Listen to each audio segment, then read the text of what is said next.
Boating forecast 15 to 20 knot winds, seas 5 to 7 feet. The Naples Gulf temperature at 73 degrees. All together now.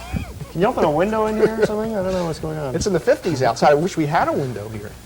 That's it. We're all gone tomorrow. Contracts are out of here. All right. Thank you, Jim. High school dribbling tonight. Yes, when the football season is over, basketball takes over. And if we don't sweat too much, I'll tell you about that and the latest with the Mark Duper situation after you take a look at this.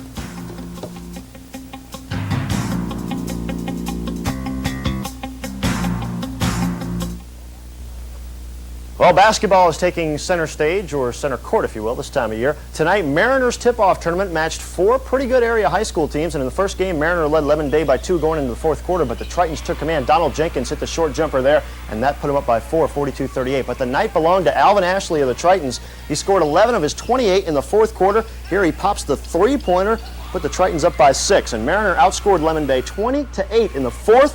Here, Ashley's spin move and the pass to Rosie Reed sets up the jumper. Tritons by 10 at this point, and they won it by 14, 60-46. The second game of the night had Cape taking on Estero. Big night for Greg Todd of the Seahawks here. He gets inside for the power move and the foul. The three-point play put him up 7-4. Then Wade Smith took it in the lane and kissed the nice one-hander off the glass. Cape up by 5, and the Seahawks went on to a 55-53 win. Todd leans in for 2 more of his 27 here. Mariner and Cape play at 7:30 tomorrow night. In the NBA, Hawks and Bullets first quarter. Dominique Wilkins follows his own miss here with the slam. Atlanta up 14-4 early. Then in the second period, John Williams pump fakes, hits the layup to pull Washington to within 3 at 49-46. Third quarter, though, the Hawks start to pull away. Reggie Theus gets the breakaway and the slam, and Atlanta was up by 7. And Moses Malone got the better of his former teammates, the Washington Bullets, tonight. Here he drives for the slam for 2, and the Hawks win 127-115. In Charlotte, the Hornets stung Charles Barkley and the Sixers. Rex Chapman gets the break here and the slam for a 24-18 Charlotte lead. This kid is just playing some great basketball. Here, another break, another layup, a 13-point Hornet advantage. They led 35-23 after 1. Third quarter, the Sixers make a comeback, though. Barkley, off the miss, grabs it and slams it home with authority, and Philly was down by just 2. But here's the play that won it. 5 seconds left. The Sixers fall asleep.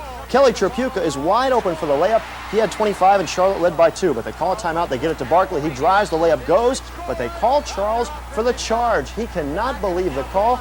Believe it, Charles. You guys lost tonight, 109-107 to the Charlotte Hornets. Another game, late final, Cleveland 99, Milwaukee 96. There is some controversy now in the Mark Duper drug suspension case. Today, the Dolphins receiver and his attorney said Duper was suspended not for testing positively for drugs, but for missing 3 drug tests in the last 3 weeks, which carries the same penalty as a positive test. Duper said he may try to get a restraining order to let him play against the Colts on Sunday, but no restraining order could clear his name. Situation forced my family name, not for me, and I just really believe that all I have to do is just wait till the situation is over and find out exactly what can we do. Sad thing is that the public is going to immediately believe that since it's been stated that he uses drugs, that in fact he does, and just try to give him the benefit of the doubt until we can do a couple more things.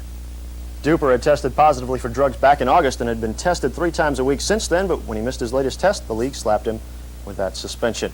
In college football tonight, this game had been postponed a couple of months ago when Hurricane Gilbert came through Texas, and Alabama leads Texas A&M 13-10 in the fourth. In the NHL, the Minnesota North Stars hadn't beaten the Boston Bruins in nearly 5 years, but they did it tonight. Here's how it happened. First period, up 1-0 Minnesota. Glenn Wesley gets the long goal here from 40 feet out with 2.5 minutes to go in the period. It was 1-1. But in the second, watch this shot from center ice. Mark Hardy scores past Reggie Lemelin, and the North Stars beat the Bruins tonight. Final 4-1 Minnesota.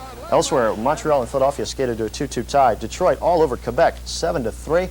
And even worse, St. Louis beat the Islanders 8-0. The ECC Lady Bucks are now 6-1. They beat St. Pete Junior College 85-80 tonight. They'll be at home Saturday at 2 if you want to check them out. Playing some good basketball. I got to ask you this. These guys, when they're going up and doing those dunk baskets, it looks like they just rake their arm in the basket. Yeah, I used to do that. I usually wear like a wristband or something, but boy, it's so hot in here. I'm just take this if you don't mind. But yeah, I wear a wristband, so when I slam, like Andy Rooney, don't you just hate it when they do that? I hate it when it gets hot. All right, thank you, Ken. Coming up, we'll visit an area the Beach Boys recently made famous. We'll show you where. Come back. In Curacao, I'm Mike Sanford. Wink News Tonight. Well, it's 100 degrees in here and 56 outside. That's our report. Hope you enjoy it. Good night.